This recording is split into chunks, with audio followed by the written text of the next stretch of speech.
Sir, how do you know that the person you are with is the right person for you? Whoa, popular, huh? It once happened. Shankaran Pillai was at the family dinner, and when everybody settled down for dinner, he stood up at the table and announced, "I am going to marry Lucy, who's just across the street." I hope that's not the name. No, it is.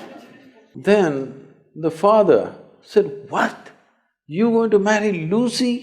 She has nothing. She's like a tramp. You going to marry that Lucy?" Mother said, "What?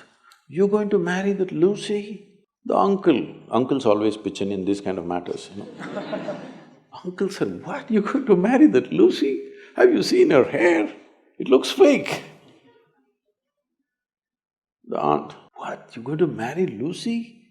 She's always painted. You going to marry that painted woman?"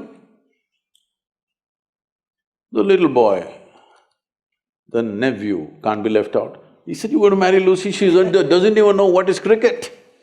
How can you marry her?" Shankaran Pillai stood his ground and said, "Yes, I'm going to marry Lucy." Everybody asked in one voice, "Why?" He said, "Because she has no family." There are no many opinions to battle with. So, who is the right person? I don't want to take away all the romance from your life. But let me tell you this, there is no right person on this planet. If you put your heart into something, something may become wonderful. Is it the right thing? There's no right thing. Nobody ever found the right person anywhere, okay?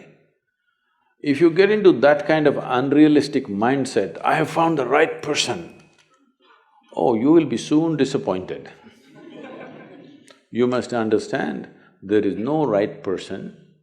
First thing is to see whether I am the right person. Yes, am I the right person? And there are no right people on this planet. If you understand, you have your nonsense, they have their nonsense, we can adjust nonsense. Go on. We must understand relationships are formed for various needs. There are physical needs, there are psychological needs, there are emotional needs, there may be social needs, there may be financial needs, various kinds of needs. So when you're going to somebody with so many needs, you're going as a beggar, and a beggar cannot choose. Hello? Beggar eat what comes his way, isn't it? He cannot choose. So, if you really want to make a choice in this world, first and foremost thing is, you bring yourself to your place where your experience of life is just pleasant by yourself. You're wonderful. Now, let us see what gets drawn to this one. If you're really wonderful, things will happen in every way, I'm saying.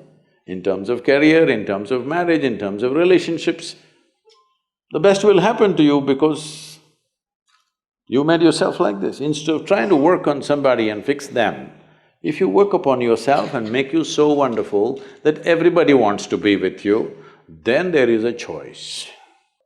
And this whole thing is an American thing, that there is a soulmate somewhere. God made just one more person just for you. But these days, every 2 years, he keeps making one more person just for you. Obviously, God is making too many mistakes with you. See, body needs a mate, understandable. Maybe psychologically also you need a mate, understandable. Emotionally you need a mate. A soul cannot need a mate. So soul doesn't need a mate, nor was some person made perfectly for you, okay? This creation makes all kinds of unique idiots. If you understand you are one kind of idiot and the others are different kind, you will understand their nonsense because you know you got your stuff. If you think you're perfect and God has chosen you and He's made another person perfect somewhere else, you're heading for a disaster, okay? There's no such thing. Even, people today, after 5,000 years, people are still adulating and worshipping Krishna as the greatest lover, but his wives are dead unhappy with the guy. Yes. So, you're not going to find any perfect person. If you invest a deep sense of involvement, something wonderful may happen.